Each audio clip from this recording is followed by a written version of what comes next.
Section 1 Basketball Media Day, the first time ever doing this, and we're here at Denver North Catholic in Briarcliff. And it is a little weird to me to still see a Rockland guy like yourself, your family's so Rockland, and you're coaching in Westchester. But tell me about Briarcliff, and you know, you took this job a few years ago, and what you're trying to establish and what you built here. Yeah, I mean, it's been a great 3 years, really, transitioning over from being an assistant for Coach Ryan at North Rockland to being a head coach over at Briarcliff. You know, from, me, grew up in the gym, my dad was a coach. I've always wanted to be a head coach and kind of put my blueprint on how we do things. So it's been really fun to see the growth in our program just in the last 3 years. The standards that we hold, the core values that we hold true to our program.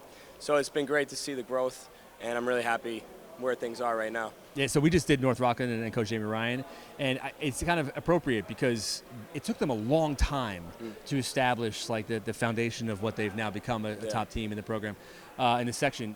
You seem like you're trying to establish the same things. Do you take a lot of those core philosophies and kind of translate them as well? Yeah, I mean, the 2 years I spent with Coach Ryan were instrumental in trying to take over the program.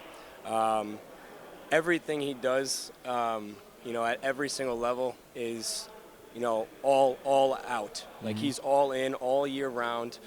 He does anything and everything for his players. I've literally tried to do everything he's done and try to emulate over at Briarcliff. Tell me about the guys you brought back. Obviously a talented team last year. Just tell me what you bring return this year. Yeah, so we got Jason Lawler here to my right and Connell Torres to Jason's right. Jason was an all-league player for us last year. Connell, he came off the bench for us last year. He's gotten a lot better since last season. Really devoted himself in the offseason, and we're expecting big things from him. So this is where my brain, you guys were in the county center last year? Yep. So I had to ask you that because my brain, over 27 years of doing this, I know exactly on the court of the county center where your shot was, but somewhere in 2015 I started to forget everything.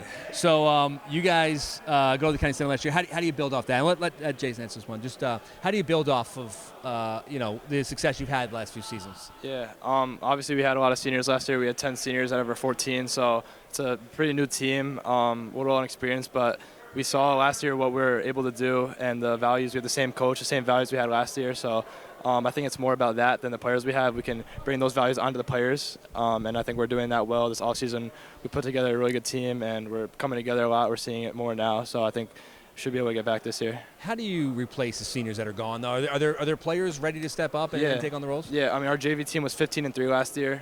Pretty good to have that coming up. Obviously, I'm back. I'm going to do my job as a leader to try to get these guys going. I have experience. I think we have very skilled players. We have guys that were on the team last year that might have not seen the court as much, but they know what the program's about. And the JV guys, we get them into the program early, so they know what we're here for too.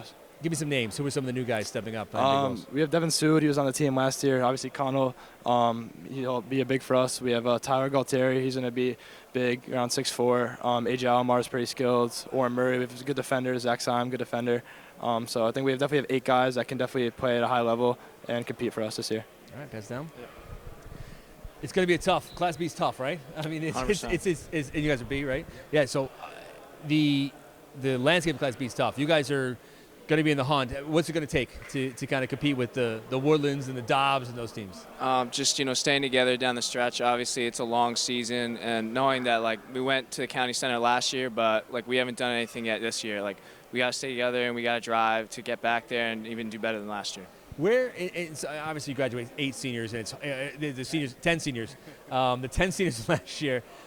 Is there any ways you feel like you guys can be a better team with over time? Yeah, I think just knowing that it's not individuals, it's a team, and staying together and connected. I think a lot of teams that you see going on a run, it's because of their team mindset and not because of the individuals that they have on their team.